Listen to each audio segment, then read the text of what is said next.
কীভাবে আপনি বিমুক্ত হবেন, কীভাবে শিরিক এবং মুশরিক থেকে বিমুক্ত হবেন। এটারই আরেক নাম আমরা সবসময় বলে থাকি আল-ওয়ালা ওয়াল-বারা। আল-ওয়ালা ওয়াল-বারা অর্থাৎ বন্ধুত্বপূর্ণ সম্পর্ক এবং শত্রুতাপূর্ণ সম্পর্ক, এটা কিভাবে নির্ধারিত হবে। ইসলাম যেহেতু কমপ্লিট কোড অফ লাইফ, জীবনের সর্বক্ষেত্রে ইসলামের গতিবিধি, সেখানে ইসলাম নির্ধারণ করে দিয়েছে আপনি কার সাথে শত্রুতা করবেন আর কার সাথে বন্ধুত্ব করবেন। যদি আপনি আল্লাহকে ভালোবাসেন, রাসূলকে ভালোবাসেন, সাহাবায়ে কেরামকে ভালোবাসেন, ইমানদারদেরকে ভালোবাসেন এবং তাওহীদ ভাইদের ভালোবাসেন, তাদের সাহায্য করেন, তাহলে আপনার ওয়ালা ঠিক আছে, আপনার বন্ধুত্বপূর্ণ সম্পর্ক, আপনার বন্ধুত্বর যে নির্ধারিত খাতটা ঠিক আছে। আর আপনাকে শত্রুতা কার সাথে করতে হবে? আপনাকে শত্রুতা করতে হবে যে আল্লাহর সাথে শত্রুতা করে, রাসূলের সাথে শত্রুতা করে, সাহাবায়ে কেরামের শত্রুতা করে, ইমানদারদের সাথে শত্রুতা করে, তাওহীদ ভাইদের শত্রুতা করে, কাফের, মুশরিক, মুনাফিক, বেদাতি, ফাসেক, শিয়া, এই জাতীয় লোকদের, খারেজি, এই জাতীয় লোকদের সাথে যারা পথে চলে, তাদের সাথে আপনার শত্রু থাকতে হবে। কারণ এটা নাম হচ্ছে আল হুব ওয়াল বুগদ। এটা হলো বুগদ, অর্থাৎ আপনাকে হুব হবে আল্লাহর পক্ষের লোকদের সাথে আর বুগদ হবে আল্লাহর পক্ষের লোকদের সাথে। আল্লাহর পক্ষের লোক হচ্ছে আল্লাহ তাআলা, তার রাসূল, সাহাবায়ে কেরাম, ইমানদার, তাওহীদবাদী এবং তাদের সাহায্য করা। আর আল্লাহর বিপক্ষের লোক হচ্ছে আল্লাহর বিরোধী যারা, আর রাসূলের বিরোধী যারা, সাহাবায়ে কেরামের বিরোধী যারা, ইমানদারদের বিরোধী যারা, তাওহীদবাদীর বিরোধী যারা, কাফের, মুশরিক, মুনাফিক, বেদাতি এবং ফাসেক, এরা।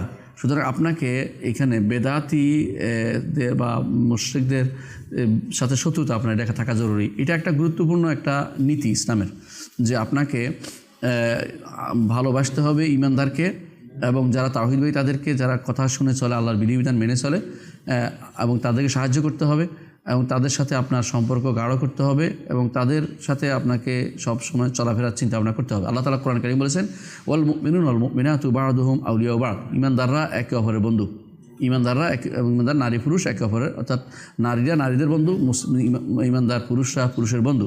এবং এটা আল্লাহ তাআলা কোরআন উল্লেখ করেছেন। এটা হচ্ছে ইমানের সর্বোচ্চ রশ্মি, ইমানের সর্বোচ্চ রশ্মি। রাসূলুল্লাহ সাল্লাল্লাহু আলাইহি ওয়াসাল্লাম বলেছেন মান আহাব্বা লিল্লাহ ওয়া আবগাদা লিল্লাহ ওয়া মান আলিল্লাহ ফাকাদ ইসতাকমাল ঈমান। যে কেউ আল্লাহর জন্য ভালোবাসবে, আল্লাহর জন্য ঘৃণা করবে, আল্লাহর জন্য দান করবে, সেই ব্যক্তি হচ্ছে সে ব্যক্তি তার ঈমানকে পূর্ণ করতে পেরেছে। সুতরাং আমরা বুঝতে পারছি যে কারণে আমরা এই আল ওয়ালা ও বারা, বন্ধুত্বপূর্ণ সম্পর্ক এবং সত্যপূর্ণ সম্পর্ক বিষয়টা গুরুত্বপূর্ণ। তা হচ্ছে এটা শাহাদাতের একটা অংশ, কালেমাতে লা ইলাহা ইল্লাল্লাহর একটা অংশ এটা। দ্বিতীয়ত ঈমান শর্ত হওয়ার জন্য শর্ত। 3 নম্বর হচ্ছে ঈমানের রশ্মি, এটা সবচেয়ে দৃঢ় রশ্মি হচ্ছে এটা, ঈমানের সবচেয়ে শক্তিশালী রশ্মি হচ্ছে এটা। রাসূল বলেছেন আওসাকুল ঈমান, ঈমানের সবচেয়ে শক্তিশালী রশ্মি হচ্ছে এটা, আল্লাহর জন্য ভালোবাসা, আল্লাহর জন্য কাউকে ঘৃণা করা। আর 4 নম্বর হচ্ছে যদি আপনি ঈমানের স্বাদ পেতে হয় তাহলে আল্লাহর জন্য ভালোবাসতে হবে, আল্লাহর জন্য ঘৃণা, এটা ওয়ালা এবং বারা নির্ধারণ করতে হবে। 5 নম্বর হচ্ছে যে এই ওয়ালা এবং বালার উপর নির্ভর করবে মুসলিমদের কমিউনিটি। এই জন্য আল্লাহ তাআলা বলেছেন ইন্নামাল মুমিনুনা ইখওয়া, ঈমানদাররা সব ভাই। 6 নম্বর হচ্ছে যে এর মাধ্যমে আল্লাহর বন্ধুত্ব আপনি পাবেন, যদি আকীদা ঠিক থাকে আল্লাহর বন্ধুত্ব আপনি পাবেন।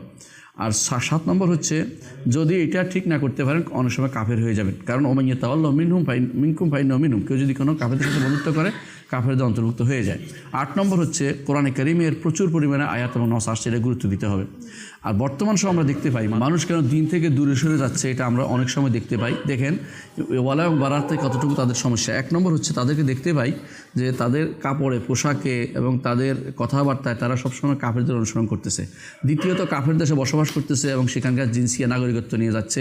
মুসলিম দেশ থেকে পালিয়ে কাফের দেশে হারাম খাওয়ার জন্য, হারাম চলার জন্য সেভাবে তারা অবস্থান করছে। 3 নম্বর অনেক সময় দেখা যায় যে কাফের দেশে যাচ্ছে আনন্দ উৎসব করার জন্য, সেখানে তারা যাইয়া নিজেদের ঈমান বিক্রি করে দিচ্ছে। 4 নম্বর দেখতে যায় অনেক সময় কাফেরদেরকে তাদের গোপন সলা পরামর্শকারী বানিয়েছে, বিশেষ পরামর্শদাতা বানিয়েছে। 5 নম্বর আমরা দেখতে পাই যে তাদের কাফেরদের তারিখকে তারা বেশি করে গুরুত্ব করে গ্রহণ দিচ্ছে, কাফেরদের ইতিহাসকে তারা নিচ্ছে, কাফেরদের যে সমস্ত তারা যেটাকে ইতিহাস বলছে সেটাকে তারা গ্রহণ করে নিচ্ছে। 6 নম্বর তারা তাদের নামে নাম রাখতেছে, এখন জজ, হ্যামিল্টন, বেবিংটন, কত রকমের নাম রাখছে তারা। 7 নম্বর হচ্ছে অনেক সময় তাদের ঈদে, তাদের যে সমস্ত পর্ব এগুলি তারা অংশগ্রহণ করছে এবং তাদের যে সমস্ত জিনিস বর্তমানে চালু হচ্ছে এগুলো তারা চালু করছে, যেমন জন্মদিবস, মৃত্যু দিবস, তাদেরটা তারা অনেকের গ্রহণ করে নিচ্ছে। 8 নম্বর হচ্ছে তাদের বিভিন্ন প্রশংসায় তারা পঞ্চমুখ, তাদের সভ্যতার প্রশংসা করতেছে এবং তাদের দ্বারা শুধু দেশে গেলে ফিরে এসে তাদের কথাই শুধুমাত্র বলে। এবং 9 নম্বর হচ্ছে তাদের জন্য ক্ষমা প্রার্থনা করছে, অনেকে দেখা যায় দুর্ভাগ্যবশত তাদের জন্য ক্ষমা চাচ্ছে না জেনে।